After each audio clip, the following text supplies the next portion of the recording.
बागेश्वर धाम की, हनुमान जी महाराज की, सन्यासी बाबा की, महाराणा प्रताप की, सीएपीए मिलन महामहोत्सव की, रेवासा धाम की, सभी संत जनों की, हनुमान जी महाराज की, शेखावाटी राजस्थान के पागलों की, जो सुबह से बैठे 10 बजे से सभी हमारे प्रिय पागल पंडाल में आप सब की, परम पूज्य श्री मलूक पीठ वाले महाराज जी की, परम पूज्य श्री अनंत श्री विभूषित हमारे बड़े ही प्रिय जिनकी कृपा हम पर सदैव बरसती रहती है, 12 घाट वाले पूज्य महाराज जी की, परम पूज्य श्री डाकोर वाले महाराज जी की, सब संतों की। और भैया बैठ जाओ, मंच गिर जाएगा, बैठ जाओ, न कटा बैठ जा ठटरी के बारे। जानकीनाथ भगवान विराजमान है और राघवाचार्य जी महाराज जी की प्रथम पुण्य स्मरण। श्री जानकीनाथ भगवान की, गोलोकवासी पूज्य श्री राघवाचार्य जी महाराज जी की,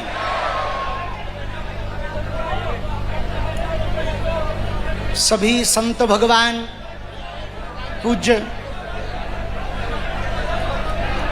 मलूक पीठ वाले पूज्य महाराज श्री जी,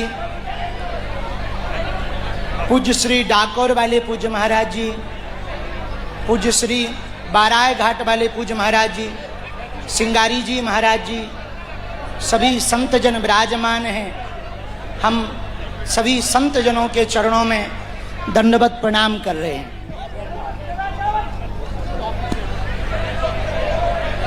सीएपीए मिलन महामहोत्सव के पावन पर्व में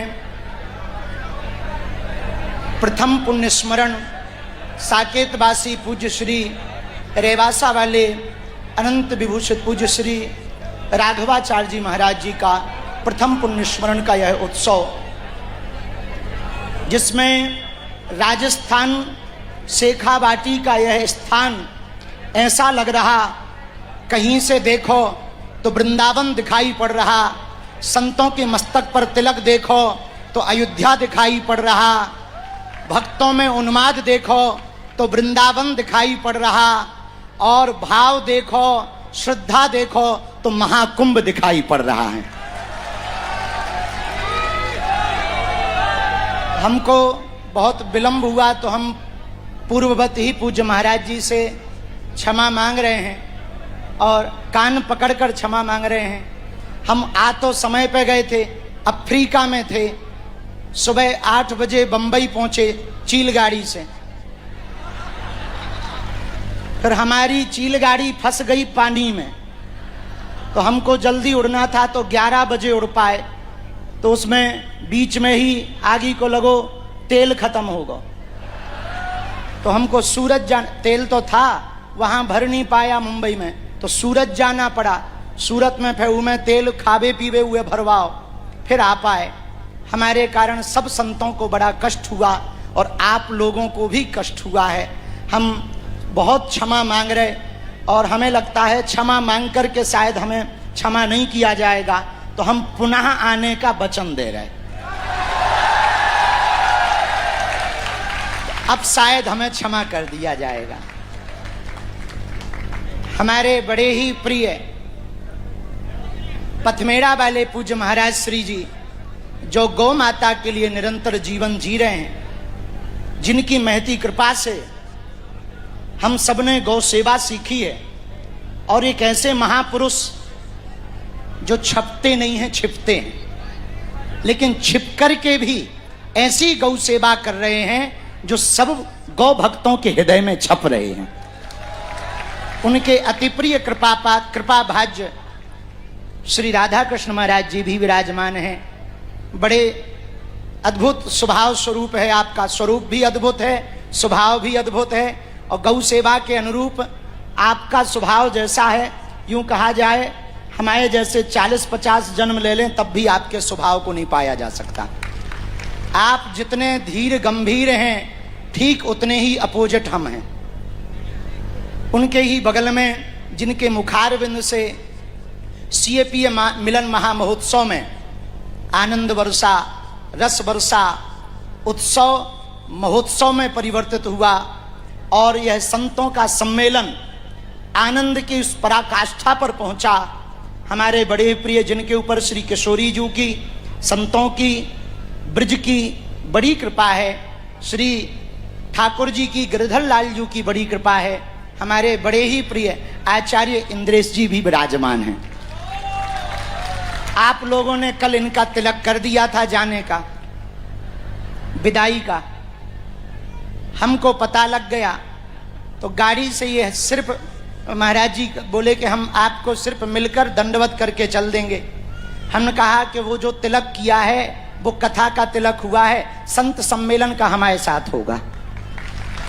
तो आपकी कथा जयपुर में है और सायं 4 बजे पहुंचना था, लेकिन प्रेम बस भाव और बहुत सरलता है आपके अंदर, उस सरलता के कारण आपके अभी साथ हमको मिल गया और संतों के साथ इन सब महापुरुषों के दर्शन हो रहे हैं। एक दो बात हम कहना चाह रहे। अच्छा नक्कटा रुक तो जा। हर हर भारत हिंदू राष्ट्र की, राजस्थान के पागलों की।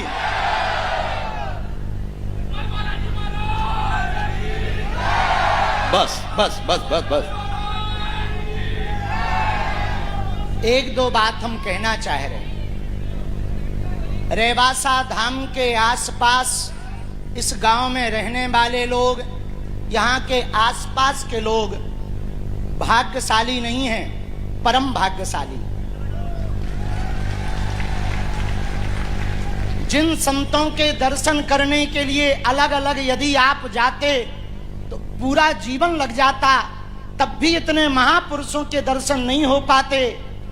पूज्य साकेतवासी परम पूज्य श्री राघवाचार्य जी महाराज, जिन्होंने अपने तपोबल से रेवासा की भूमि पर भजन करके जो प्रभाव छोड़ा, जो भजन का स्वभाव छूटा, उस स्वभाव के अनुरूप हम सबको दर्शन के रूप में आज परम पूज्य श्री मलुक पीठ वाले महाराज जी का यहाँ पर पदार्पण होना, उनका यहाँ विराजमान होना, यहाँ की गद्दी की सेवा उनके ही कृपा, पूज्य साकेतवासी पूज्य महाराज जी की प्रेरणा के अनुरूप महाराज जी का यहाँ बैठना, भैया यूं कहें हम सबका भाग्य नहीं परम सौभाग्य है जो एक साथ इतने संतों के दर्शन हो पा रहे हैं।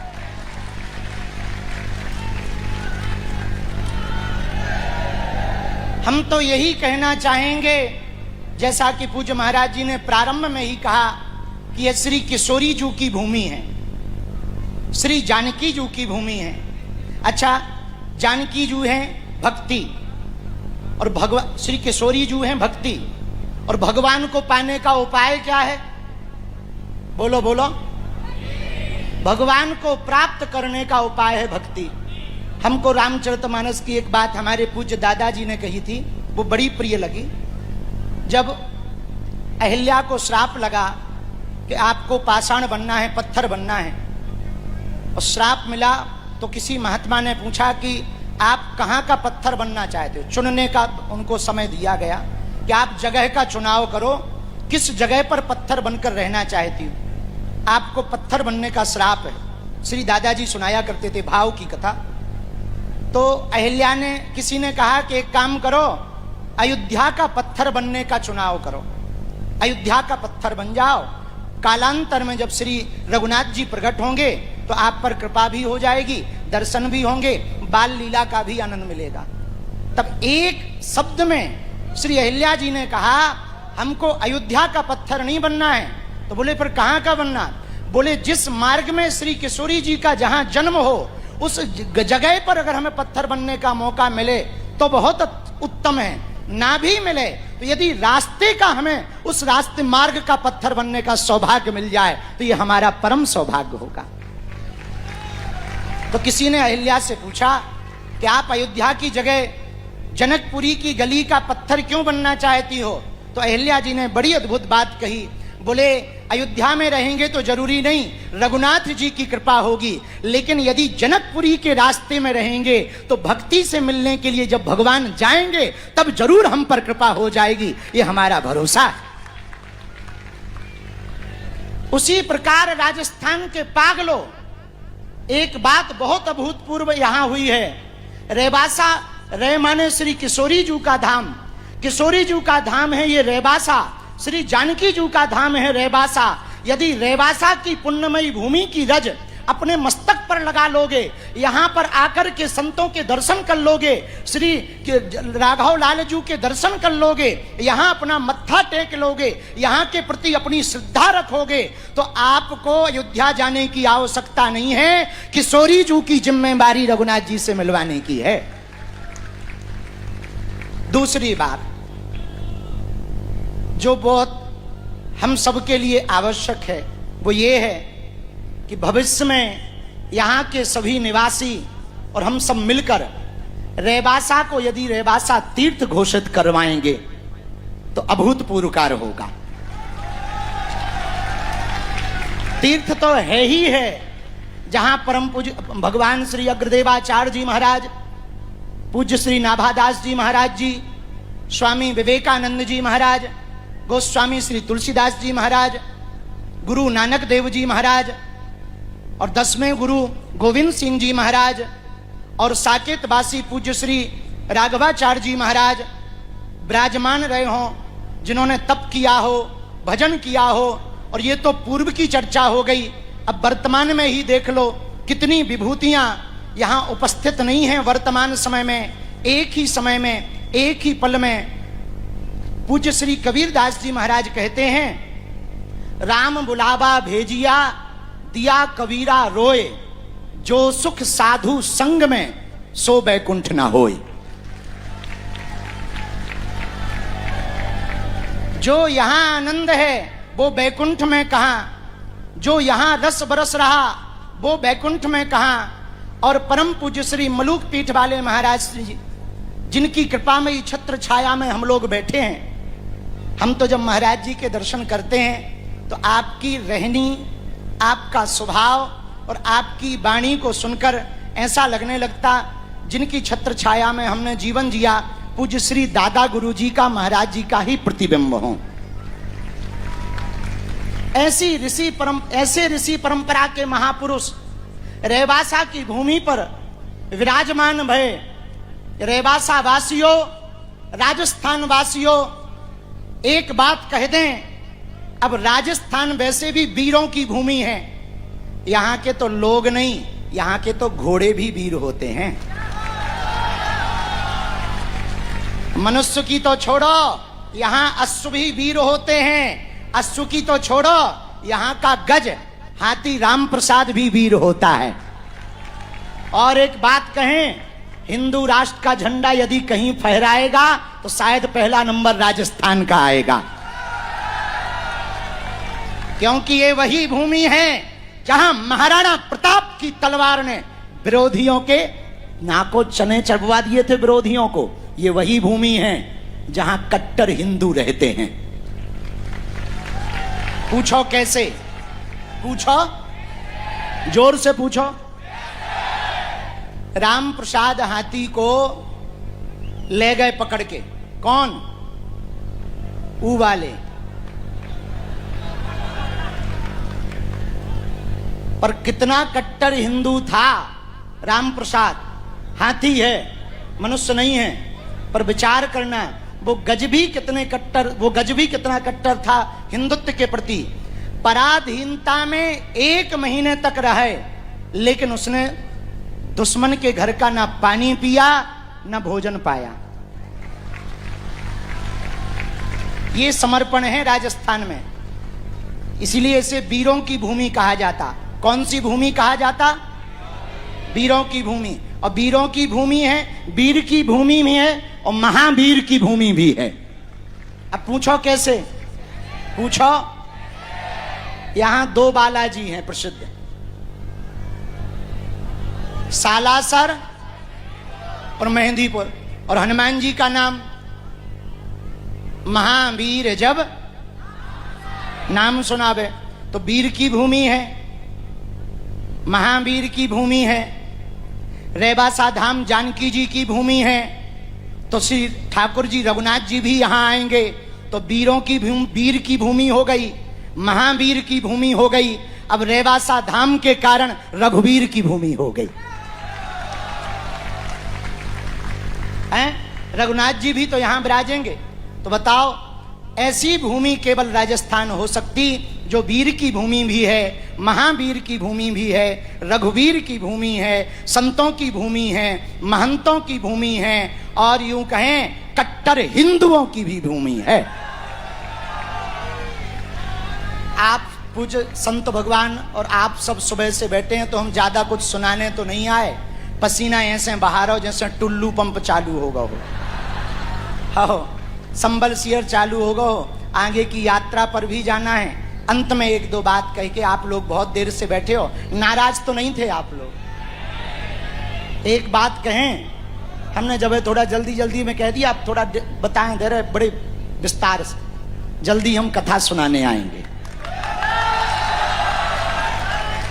बहुत पहले दरबार लगाया था, यहीं लगाया था शायद सीकर में, है छोटी लोसल में, सीकर में। हाँ, अब फिर आएंगे, बालाजी का नाम लेके आएंगे और पक्का दरबार भी लगाएंगे। अपना ख्याल रखो, मुस्कुराते रहो, और हिंदू एकता पद। एक मिनट बैठो, अभी हम जा कहाँ रहे, कटा रहो, बैठो।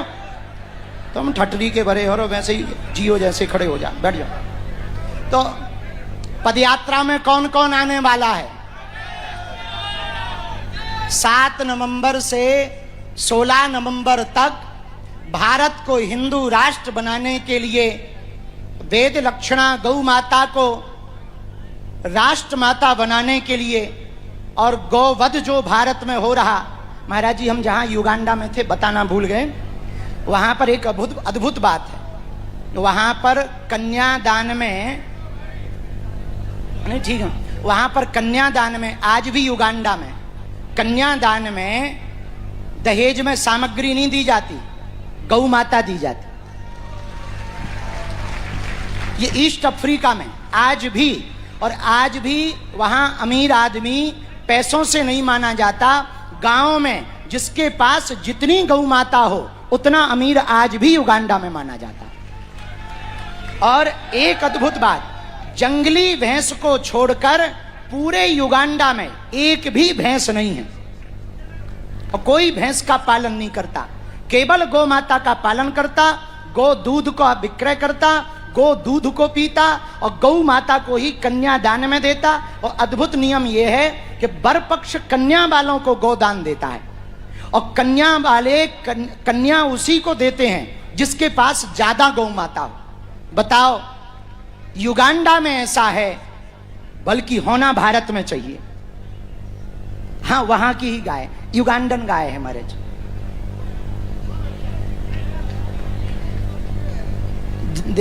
शायद वो नहीं, लेकिन ये अभूतपूर्व नियम है महाराज जी। हम तो सुनकर के हम जब अभी गए, वहां की प्रधानमंत्री को मिले परसों, उन्होंने जब पूरी बात वहां हमें बताई तो हमें बड़ी प्रसन्नता हुई, और वहां के प्रतिष्ठित लोगों ने बात बताई, और हमने जाकर के भी देखा। जब विदेशी धरती पर ऐसा हो सकता है, तो हम चाहते हैं भारत की धरती पर यदि गौ माता के लिए ऐसा हो, तो निश्चित रूप से महाराज जी ने एक बात कही थी, वो हमें याद आ गई। भारत हिंदू राष्ट्र तभी बनेगा जब गाय माता बचेगी। भारत को हिंदू राष्ट्र बनाने के लिए गाय माता को बचाना बहुत आवश्यक है। इसलिए संपूर्ण रेवासा वासियों, राजस्थान के पागलों, करो भव्य दिव्य तैयारी। 7 नवंबर से 16 नवंबर तक हिंदू राष्ट्र बनाने के लिए चलेंगे मुगदरधारी। भारत माता की, गौ माता की, रेवासा धाम की, अपने अपने मताई बाप की, बागेश्वर धाम के पागलों की। वो बहन जी को आने देना, वो राखी लिए बैठी सुबह से। आ जाओ बहन, आ जाओ, नहीं तो हम जल्दी चले जाएंगे। जल्दी आ जा बहन। हम सबकी आप लोगों की अर्जी लगाएं दे रहे हैं। इतनी देर से महाराज जी आज्ञा हो तो हम इनकी अर्जी लगा दें, ये लोग बहुत देर से बैठे हैं। हाँ, अब सब लोग दोनों हाथ की मुट्ठी बांध के बैठ जाओ।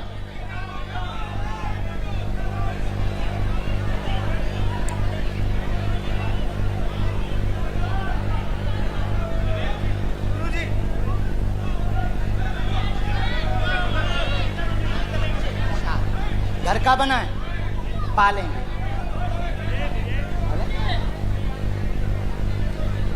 किसने बनाई? बहुत सुंदर बनाई, बहुत अच्छी बनी। अच्छा, दोनों हाथों की मुट्ठी बांध लो। जो लास्ट तक सुन पा रहे हैं आप भी बांध लो। दरबार का तो समय नहीं है, पर सामूहिक अर्जी लगा देते हैं, इतने में ही तुम्हारी जय जय हो जाएगी। कहो, हे बागेश्वर धाम प्रभु, हे बालाजी महाराज, हे सन्यासी बाबा, हे कलयुग के राजा, आपकी जय हो, आपकी जय हो, आपकी जय हो।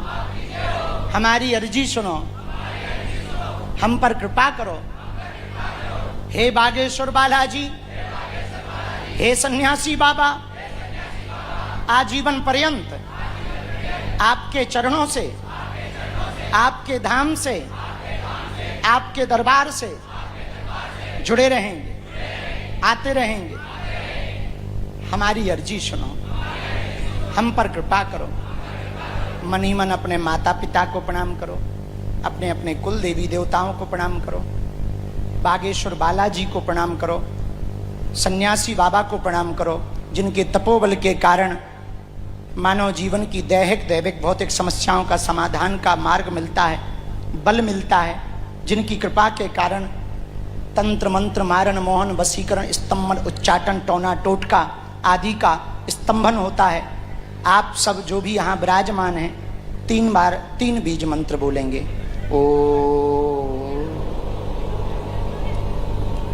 बागेश्वराय नमः। ओ हम हनुमते नमः। ओ सन्यासी देवाय नमः। मनी मन पुनः बालाजी को प्रणाम कर लो, सन्यासी बाबा को प्रणाम कर लो। बालाजी का और सन्यासी बाबा का दिया हुआ यह ऐसा अचूक उपाय है, जिनके पर्चा नहीं बन पाते, मिलना नहीं हो पाता, वो अगर सामूहिक अर्जी लगाते हैं, लहसुन प्याज मांस मदिरा बंद करके महीने में एक बार, 2 महीने में, 6 महीने में एक बार धाम की पेशी शुरू कर देते हैं, उनका पर्चा बने या ना बने, काम सफल होने लगता। रोग में, संकट में, बाधा में, व्याधि में, पीड़ा में आराम लगने लगता है। तो आप जो भी अर्जी लेकर आए हो 3 बार बोल दो, हम मंत्र का प्रयोग कर देते हैं। ओम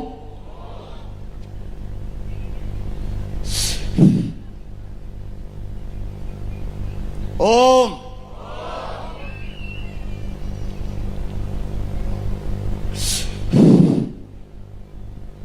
ओम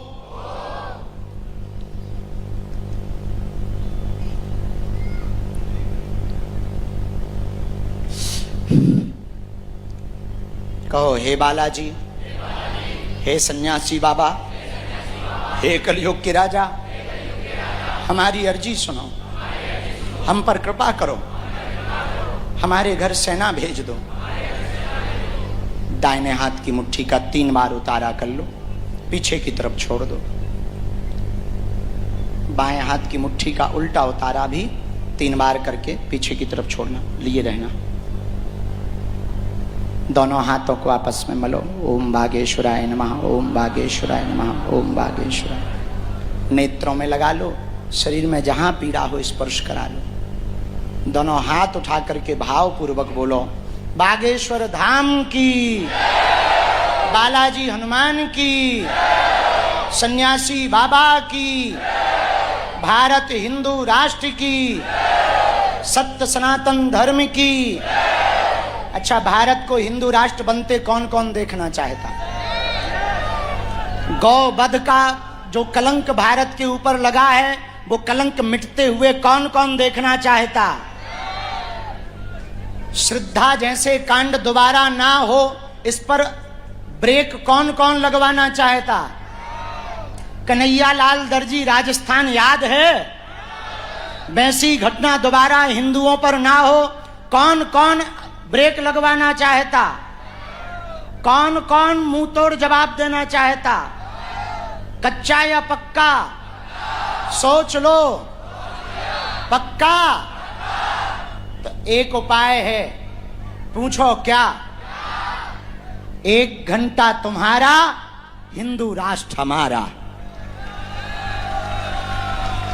1 घंटा मात्र आप हिंदू राष्ट्र के लिए निकालना प्रारंभ कर दो हिंदुओं। हम दावे के साथ कहते हैं, भारत हिंदू राष्ट्र भी बनेगा, धर्म विरोधियों के मुंह पर तमाचा भी लगेगा। जो कायदे में रहेगा वो फायदे में रहेगा, नहीं तो पाकिस्तान खुला हुआ है। और अभी जब हम युगांडा में थे तो न्यूज पर चला कि पाकिस्तान के मुनीर भाई साहब ने कहा है कि हम भारत पर मिसाइलें दाग देंगे। उनसे कहना, यदि मीडिया वाले बैठे हों तो हमारी खबर भेज दें कि तुम्हारी मिसाइलें चाइना की हैं, कम चलती हैं,